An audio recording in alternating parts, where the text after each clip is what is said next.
नमस्कार मित्रों इस वीडियो में आप लोग जान पाएंगे कि कंस यादव कुल में जन्म लेने पर भी वह क्यों सारे यदुवंशियों को पृथ्वी से समाप्त कर देना चाहता था तथा क्यों वह अपने माता पिता से भी उतना ही बैर रखता था जितना कि यादवों से उसका बैर था तथा भगवान श्री कृष्ण को क्यों बार बार कुल का कलंक कहता था जबकि वह खुद कुल का कलंक था तथा कंस यादवों को क्यों इतना घृणा की दृष्टि से देखता था जबकि वह स्वयं यादव था। तो मित्रों, इन सब प्रश्नों का एकमात्र कारण था कि वह वास्तव में यादव नहीं था। उसके शरीर में यदुवंश का खून नहीं बल्कि किसी दूसरे का खून था जिसको स्वयं कंस भी नहीं जानता था। किंतु जब नारद मुनि ने स्वयं उसको कुछ ऐसी बातें बताए, उसके बाद से ही कंस का विचार यादवों के प्रति खराब हो गया।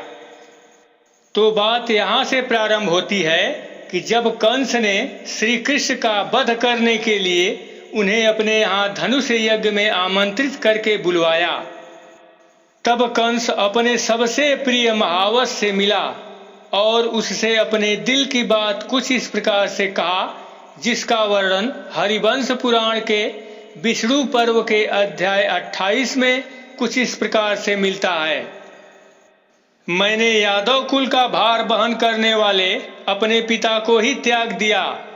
कृष्ण का पक्ष लेने वाले जो शेष यादव हैं वे भी मेरे द्वारा परित्यक्त हो चुके हैं। यथार्थ बात यह है कि पुत्र की इच्छा रखने वाले इस अल्प पराक्रमी मानव उग्रसेन के द्वारा मेरा जन्म नहीं हुआ है। मित्रों, यहाँ ध्यान दीजिएगा कि कंस अपने महावत को खुद बता रहा है कि उग्रसेन के द्वारा मेरा जन्म नहीं हुआ है। तब महावत ने पूछा, राजन, पूर्व काल में देवर्षि नारद ने कैसी बात बताई थी? शत्रुदमन, यह तो मैंने आपके मुख से बड़े आश्चर्य की बात सुनी है। यदि आपके पिता उग्रसेन नहीं है तो उनके बिना दूसरे से आपका जन्म कैसे हुआ? मैं विस्तार पूर्वक इस प्रसंग को सुनना चाहता हूँ। इसे जानने के लिए मन में बड़ा कौतूहल है।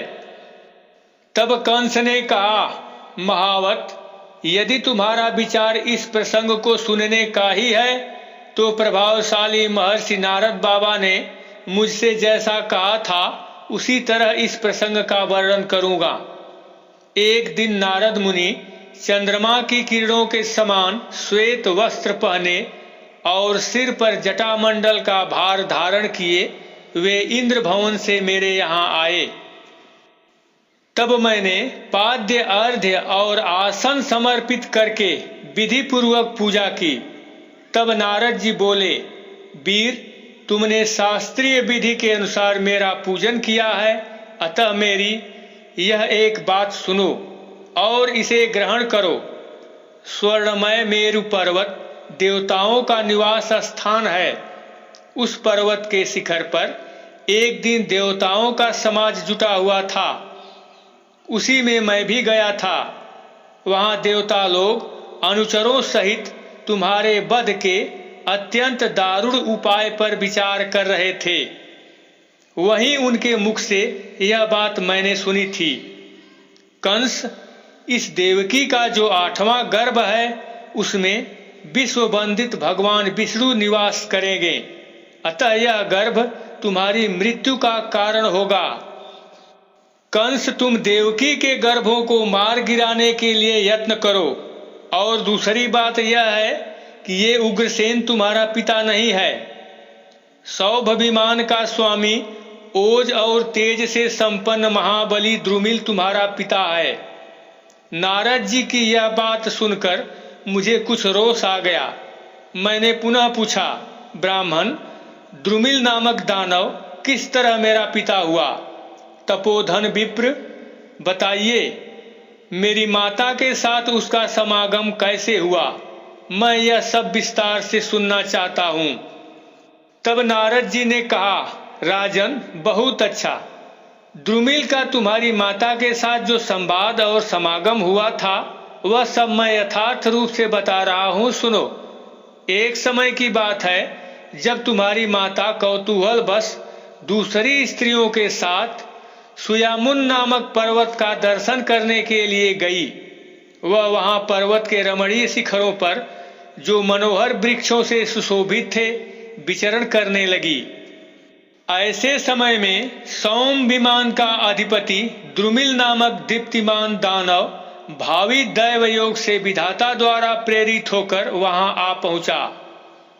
इसी समय उस दानव राज ने दूर से ही उग्रसेन की रानी को देखा, जो सखियों के साथ क्रीड़ा करती तथा फूल चुनती हुई देव कन्या के समान सुशोभित हो रही थी। तब उस दानव ने ध्यान लगाकर उसके विषय में चिंतन करने लगा। 2 घड़ी तक ध्यान करने मात्र से उसने ज्ञान बल से देख लिया कि यह राजा उग्रसेन की पत्नी है। यह जानकर उसे बड़ा हर्ष हुआ। फिर तो उसने अपना रूप बदलकर उग्रसेन का रूप धारण कर लिया। तत्पश्चात वह अमित पराक्रमी महाबाहु दानवराज हंसता हुआ उसके पास गया। फिर धीरे धीरे मुस्कुराते हुए ही उसने उसे अपनी भुजाओं में कस लिया। इस प्रकार उग्रसेन के ही रूप से उसने तुम्हारी माता का सतीत्व भंग किया। पति के प्रति हृदय में अत्यंत स्नेह रखने के कारण यह देवी बड़े प्रेम से उसकी सेवा में उपस्थित हुई। पीछे उसके शरीर के भारीपन का अनुभव करके वह शंकित हो उठी। तब वह उठकर भयभीत हो उसने कहा, निश्चय ही तू मेरा पति नहीं है, अतः बता तू किसका दुराचारी पुत्र है। इस तरह से पूछे जाने पर द्रुमिल ने कहा, मतवाली स्त्री, तुमने जो मुझसे यह पूछा है कि कस्य त्वम, तू किसका पुत्र है, इससे तुम्हें कंस नामक शत्रुनाशक पुत्र पैदा होगा। इतनी बातें अपने महावत से कहने के बाद कंस पुनः महावत से कहा, महावत, अपने को सर्वथा इन गुणों से युक्त समझकर मैं नारद जी की बात पर श्रद्धा करता हूँ। इसमें संदेह नहीं कि मैं उग्रसेन का क्षेत्रज पुत्र ही हूँ। माता पिता ने तो मुझे त्याग ही दिया है, मैं अपने तेज से ही इस सिंहासन पर बैठा हूँ। मेरे माता पिता तथा विशेषतः सभी बंधु बांधव मुझसे द्वेष रखते हैं। ये सभी यादव श्री कृष्ण के पक्ष में मिल गए हैं।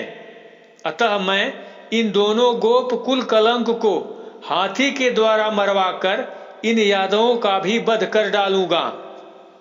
तो मित्रों, यही कारण था कि कंस को यादवों के प्रति तथा अपने माता पिता के प्रति कोई रीति प्रीति नहीं थी। एक तो वह खुद कुल कलंक था, दूसरे भगवान श्री कृष्ण को ही कुल कलंक कहता था। ये माना जा सकता है कि वह यादव कुल में अवश्य पैदा हुआ था, किंतु उसके शरीर में यादव वंश का खून नहीं था। इसीलिए वह यादव होते हुए भी यादवों को ही संपूर्ण पृथ्वी से समाप्त कर देना चाहता था। किंतु मित्रों, एक बात और जान लीजिए कि कंस के पिता 2 भाई थे। एक का नाम उग्रसेन था, जिनसे कंस पैदा हुआ, तथा दूसरे भाई देवक थे, जिनसे 4 पुत्र और 7 पुत्रियां पैदा हुई थी। और इनकी 7 पुत्रियों का विवाह वसुदेव जी से ही हुआ था, जिसमें से देवकी भी थी, जिनसे भगवान श्री कृष्ण का जन्म हुआ था, जो उस कुल कलंक कंस का वध करके उसे हमेशा के लिए समाप्त कर दिए। तो मित्रों, यह प्रसंग कैसा लगा अवश्य बताइएगा। फिर मिलेंगे एक नए वीडियो के साथ। तब तक के लिए नमस्कार।